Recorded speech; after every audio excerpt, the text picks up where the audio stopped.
And if you don't have faith, I tell you, I teach a Bible study down at the Atlanta Mission for homeless guys every Tuesday morning. Been doing it for 10 years.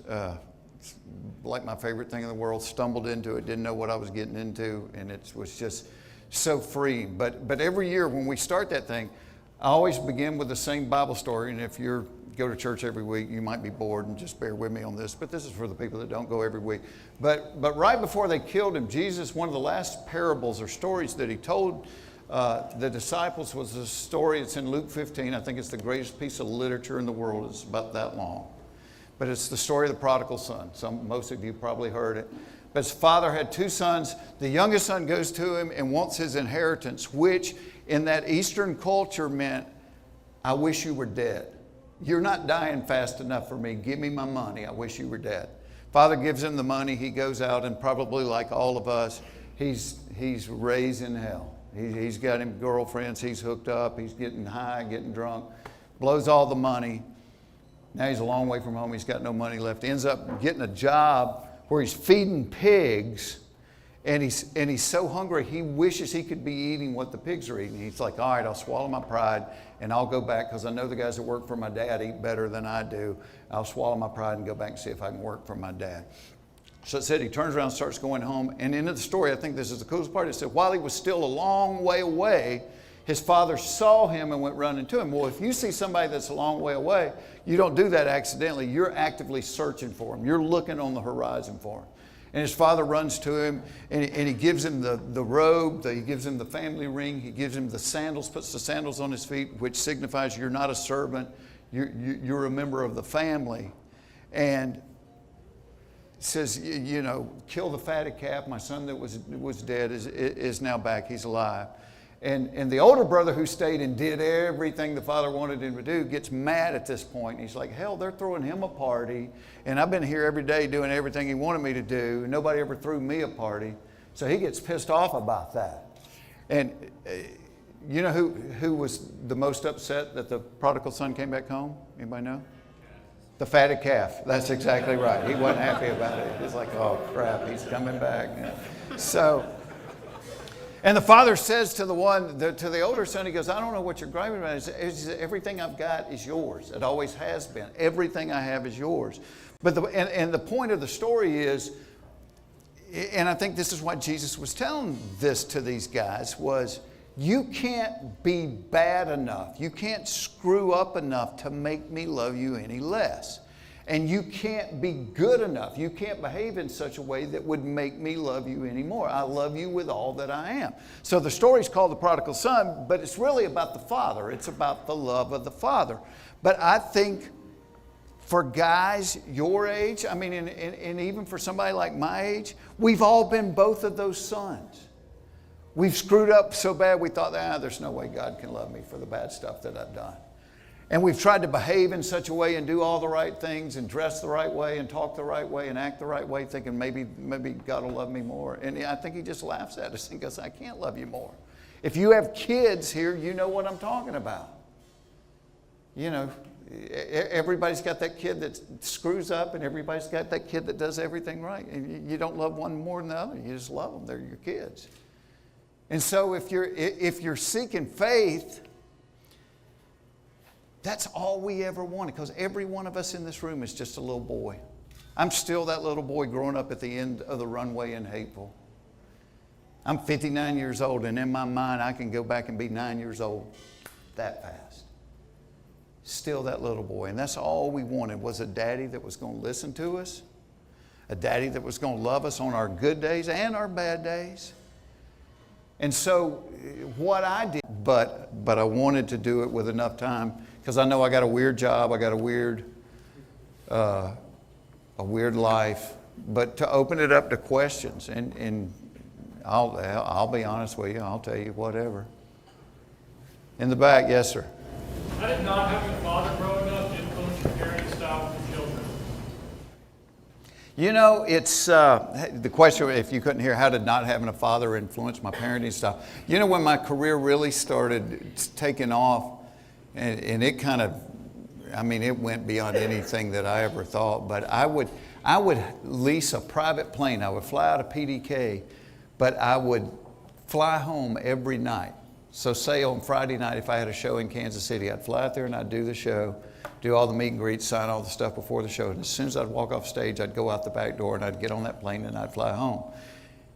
Land at 2:30 in the morning, and I'd get up and I'd either take my kids to school if it was a school day, or I'd go to their soccer game or basketball or whatever the season was.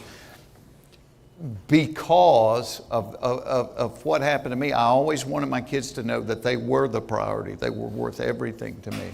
And then that afternoon, I'd go to their soccer game or take them to school or whatever, and then I'd go back at 4 o'clock, and I'd get on the plane again, and I'd fly to Minneapolis and do a show there and fly back home. And I did that for about 15 years.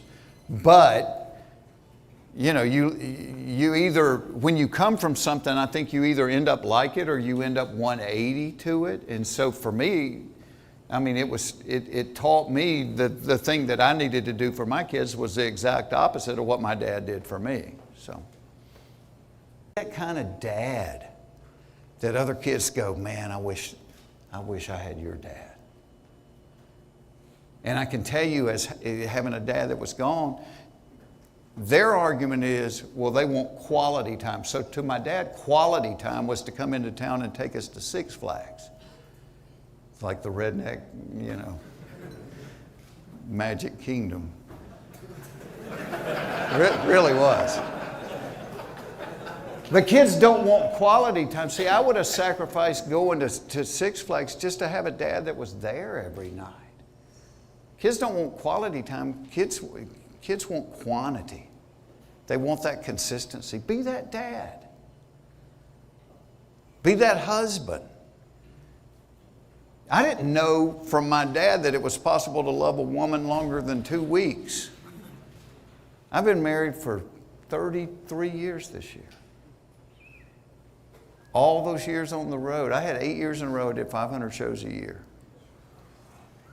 Never being home. I know you're going, there's 365 days in a year, but that was like a lot of Fridays and Saturdays, 2 or 3 different places. Never cheated on my wife. And part of the blessing of it was I got to see the damage that happens when somebody did that. So, you know, that's how I learned it. Went back from, so you're asking when I was 27 years old, I found the little pocket calendar because I used to write every date down and what I got paid for it.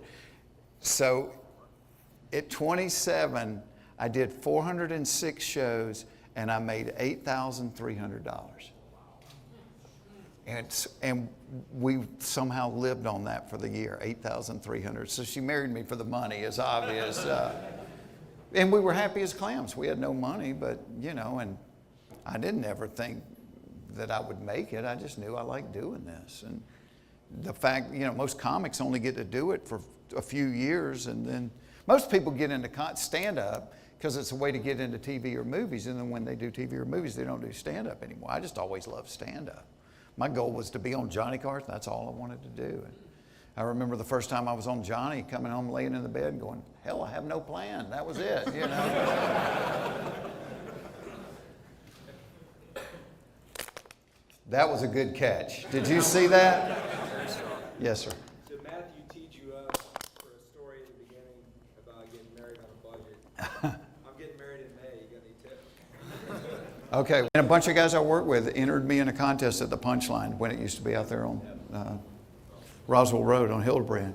And it wasn't like an amateur night. It was for working comedians.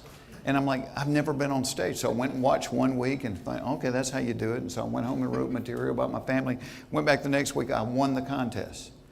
I had no idea what I was doing. I won the contest. And this girl came up to me that was an actress that had just done a TV thing with one of the other comedians. And they were there rooting for him. And she came up to tell me how much she enjoyed what I did. And I turned around and I spilled my water right down the front of her. That was my wife. So I met my job and my wife same night. That was pretty cool. She was the only person. I was always creative. I went to Georgia Tech. I shouldn't have. I just had no money. And I had to go to the closest school to home. But I didn't have that mind of an engineer. I was a storyteller. I wrote and things. I should have gone, and done that. And so I was frustrated. I had a good job, but it wasn't, if God created all of us, that wasn't the thing He created me to do. And so my wife was the only person telling me, you got all this stuff bottled up in you. If you don't do something creative, you're going to lose your mind. So I quit my job at IBM, which was crazy. Nobody does that. I can still remember sitting in my mom's kitchen and my mom looking at me, and my mom said, "Are you on the dope?" Not dope, the dope, whatever the dope was. And I'm like, "No, ma'am, I want to be a comic. I think I can do it." And she's like, "We can get you help." And I'm like, "No." 5 years later, I was on Johnny Carson. Same mom is going, "You wasted all those years at IBM." Whatever. But see if you can pull it off as cheap as we did. When I won the contest at the Punchline, the prize for it was two tickets to New York, airline tickets, to perform at Catch a Rising Star. So we go up there, and so we decide to get married while we're in New York. And she had been married for less than a year when she was 20, just like me, and we were like, we ain't doing the wedding thing. So we went down to City Hall, got a marriage license, and we were just going to have the justice of the peace marry us. And we're standing in line for the justice of the peace, and the girl in front of us, her water broke right there on the floor. And I was like, ah. So I'm like, I can't do this. Way before cell phones. So we go down on the street to the phone booth, and I'm looking for justice of the peace in the yellow pages, and I couldn't find it. So I start going through churches, and I call this church, and the guy answers, and I said, "Yeah, how much to marry somebody?" He said, $300. I said, "Dude, we don't have $300. I said, "Why is it so much?" He said, "Well, it's $100 for me and it's $200 for the chapel." I said, "We don't need the chapel. We'll do it in the hall." And he started laughing. And he said, "You know what? I'm across from the garden at Central Park." He said, "If y'all take a cab up here, I'll walk across the street and marry you." So we got up there, and then I realized we didn't have a witness, because you got to have a witness to do. And there was this guy that was sweeping in the park. And I went over and I said, "I'll give you $20 if you'll come be the witness for us getting married." And so for $100 we got married. And we have 2 wedding photos. They're both Polaroids. And it's me, the minister, my wife, and Andre with his arm around my wife and a broom in the other hand. So that is, if you can do it for under $120, good luck to you. So, and we used to laugh because I thought that minister was going, "They're not going to last a week. This is not going to last a week." And so for 20-something years, he passed away about a decade ago. My wife would write him a letter every Christmas. We're still married. We got kids. Anybody else? I got one. Yes, sir. Funniest comedian